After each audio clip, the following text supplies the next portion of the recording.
नमस्कार, फाइटर समाचार में आपका स्वागत है। पेश आज 2 फरवरी शाम 4 बजे राजस्थान की खास खबरें।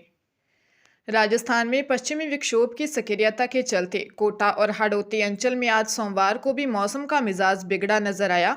मौसम विभाग ने कोटा, बूंदी और झालावाड़ जिलों के लिए येलो अलर्ट जारी किया है, जिसके तहत मेघ गर्जन, वज्रपात और 30 से 40 किलोमीटर प्रति घंटे की रफ्तार वाली झोंकेदार हवाओं के साथ हल्की से मध्यम बारिश की संभावना जताई गई है। इससे पहले रविवार को मंडाना, सुल्तानपुर और केबल नगर सहित कई ग्रामीण इलाकों में भारी बारिश और ओलावृष्टि से गेहूं व सरसों की फसलों को काफी नुकसान पहुंचा है।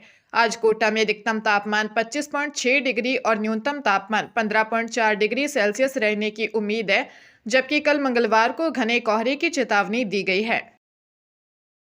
शिक्षक भर्ती 2012 के अभ्यर्थियों के लिए 13.5 साल का लंबा इंतजार अब खत्म हो गया है। सुप्रीम कोर्ट ने 32 सुनवाइयों के बाद कोर्ट ने 1000 से ज्यादा अभ्यर्थियों को नियुक्ति देने का रास्ता साफ कर दिया है।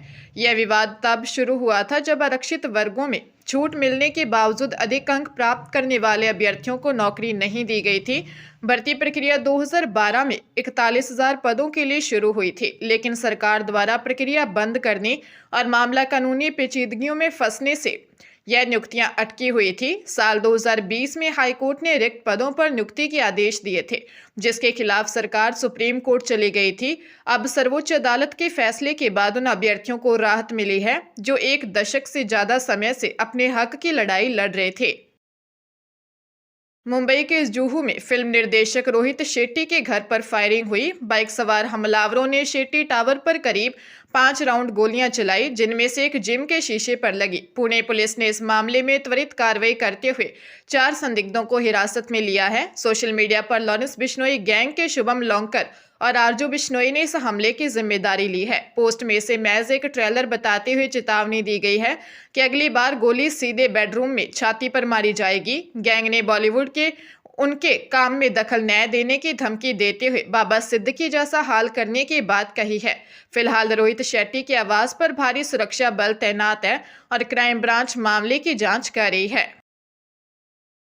हरियाणा के फरीदाबाद जिले की साइबर पुलिस ने एक बड़े अंतर्राष्ट्रीय साइबर गुलामी रैकेट का भंडाफोड़ करते हुए मुंबई एयरपोर्ट से आरोपी आकाश महादेव भानवसे को गिरफ्तार किया है। महाराष्ट्र निवासी यह आरोपी युवाओं को थाईलैंड में मोटी सैलरी वाली नौकरी का झांसा देकर बुलाता था और फिर अवैध रूप से म्यांमार ले जाकर उन्हें बंधक बना लेता था। सेक्टर 78 निवासी एक पीड़ित की शिकायत पर हुई इस कार्रवाई में खुलासा हुआ कि म्यांमार ले जाने के बाद पीड़ितों के मोबाइल छीन लिए जाते थे और उन्हें जान से मारने की धमकी देकर जबरन डेटिंग ऐप्स के जरिए निवेश के नाम पर ठगी कराई जाती थी। म्यांमार सेना द्वारा की गई एक छापेमारी के दौरान पीड़ित को वहां से मुक्त कराया गया, जिसके बाद उसने भारत लौटकर पुलिस को अपनी आप बीती सुनाई। फिलहाल पुलिस आरोपी से पूछताछ कर इस रैकेट में शामिल अन्य नेटवर्क और एजेंटों की तलाश कर रही है। डूंगरपुर जिले के साबला में माघ पूर्णिमा के पावन अवसर पर वागड़ प्रयाग बेणेश्वर धाम पर आदिवासियों के महाकुंभ के रूप में प्रसिद्ध मुख्य मेले का आयोजन हुआ। लाखों श्रद्धालुओं ने संगम में आस्था की डुबकी लगाई। पीठाधीश्वर महंत अच्युतानंद महाराज के सानिध्य में 2 विशाल पालकी यात्राएं निकाली। भगवान निष्कलंक की पालकी और महंत की शाही पालकी हरि मंदिर से निकली और बेणेश्वर धाम की ओर बढ़ी। हजारों माओ भक्तों ने जयकारे लगाते हुए ढोल नगाड़ों और भजन कीर्तन के साथ पैदल यात्रा की। जगह जगह तिलक, माल्यार्पण, श्रीफल और पुष्प वर्षा से स्वागत किया। पालकी यात्रा के बाद महंत अच्युतानंद महाराज ने राधा कृष्ण मंदिर में पूजा अर्चना की और आरती उतारी। इसके बाद त्रिवेणी संगम अबूदरा घाट पहुंचकर वैदिक मंत्रों के साथ शाही स्नान किया। पंडित हिमांशु पांड्य के निर्देशन में 5 श्रीफल विसर्जित कर पूजा अर्चना संपन्न की। संगम घाट से पालकियां सभा स्थल पहुंची, जहां महंत ने भक्तों को आशीर्वाद दिया और प्रवचन कार्यक्रम हुआ। राजस्थान, गुजरात, महाराष्ट्र, मध्य प्रदेश और देश विदेश से लाखों श्रद्धालु पहुंचे।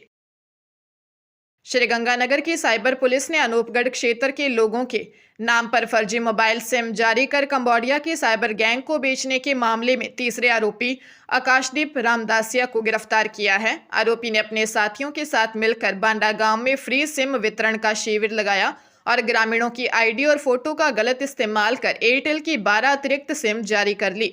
इन सिम कार्ड्स को दिल्ली के रास्ते कंबोडिया भिजवाया गया, जहां से अपराधी भारतीय नागरिकों को डिजिटल अरेस्ट और अन्य ऑनलाइन तरीकों से ठग रहे थे। पुलिस ने आरोपी को अदालत में पेश कर 2 दिन के रिमांड पर लिया है और अब इस गिरोह के मुख्य मास्टरमाइंड की तलाश की जा रही है, जो सिम कार्ड्स को विदेश भेजने का काम करता था। सीकर जिले के रिंगस कस्बे के सरगौट गांव के पास तेज गति से जा रही कार की टक्कर से पैदल जा रही दादी व पोती की मौत हो गई। कार जयपुर से सीकर की ओर जा रही थी। कार ने पैदल चल रही जयपुर जिले के गोविंदगढ़ इलाके के सिंगौद कला निवासी 70 वर्षीय पार्वती कंवर व साथ चल रही पोती 13 वर्षीय अंबिका कंवर को टक्कर मार दी।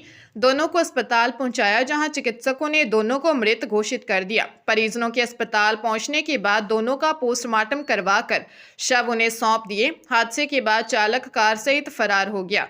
पुलिस चालक की तलाश कर रही है। जानकारी के अनुसार दादी व पोती सब्जी लेने के लिए सरगौट आई थी। पंजाब के बठिंडा के तलवंडी साबो में एक पति पत्नी की संदिग्ध परिस्थितियों में मौत हो गई। दोनों की तबीयत बिगड़ने के बाद उन्हें अस्पताल में भर्ती करवाया था, जहां उन्होंने दम तोड़ दिया। पुलिस ने मामले की जांच शुरू कर दी है।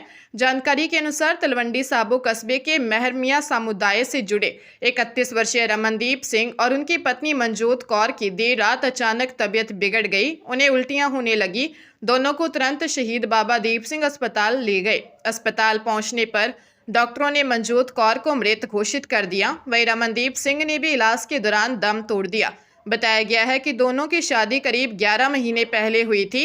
डीएसपी तलवंडी साबो हरप्रीत सिंह ने बताया कि तलवंडी साबो पुलिस ने मामले की जांच शुरू कर दी है। अभी तक पति पत्नी की मौत के कारणों का पता नहीं चल पाया है।